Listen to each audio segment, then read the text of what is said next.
hindi ako rin ng capital. Alam ko, Ating may silipin election ang teritoryo ng kalangitan sa bayan ng Tarlac.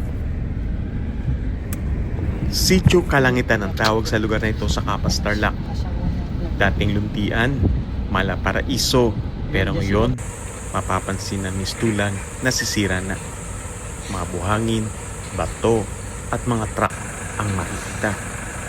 Mga bagay na ginagawa ng isang quarrying site. Kinukuha ng lupa, kinukuha ang mga bato at pilit ginagapas ang mataas na burol para magpantay, para mapakinabangan bilang panambak ang bawat piraso nito. Kasama ang aking team, sinuri namin na tingnan ang lawak ng nasira na sa kalikasan.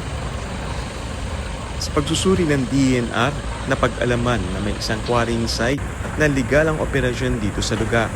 Pero mayroong isa na squatter o biglang lumitaw at nakisabay sa legal na operasyon para hindi mahalata.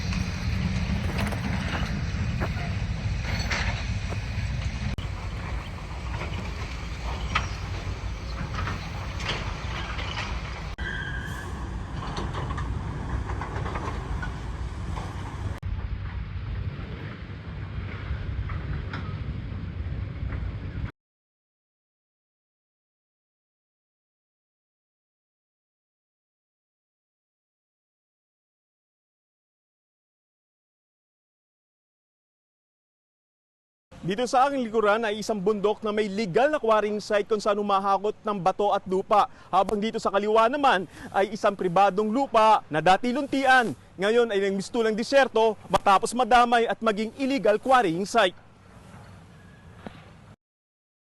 Reklamo na may-ari ng pribadong lupa nung una raw ay isang bahayang itinayo. Pinagbigyan nila ito na mag-squatter dahil sa awa. Pero kinabukasan, nagulat sila. Ipinakawari na ang kanilang lupa. Mabuti na lamang at umaksyon ang DNR at ang barangay. Agad nilang napaalis ang illegal quarrying, pero malawak na ang pinsala na nangyari sa pribadong lupain. Sa korte na dadali ng may-ari ng lupa ang merito ng kaso. Sasampahan nila ng patong-patong na kaso ang squatter at nag-quarry ng kanilang lupain.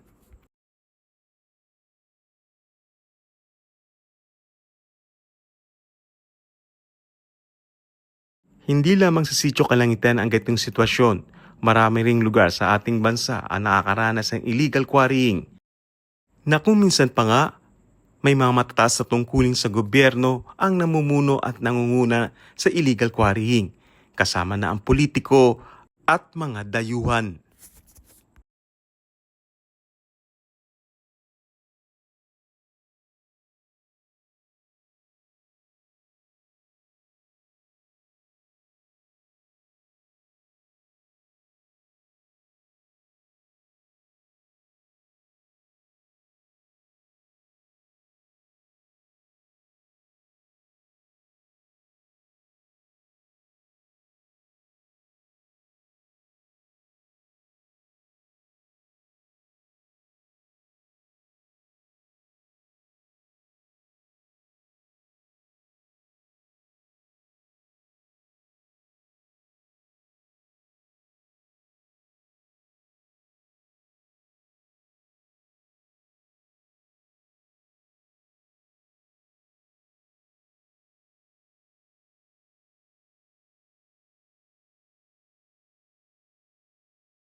Yung tinapong asawa niya.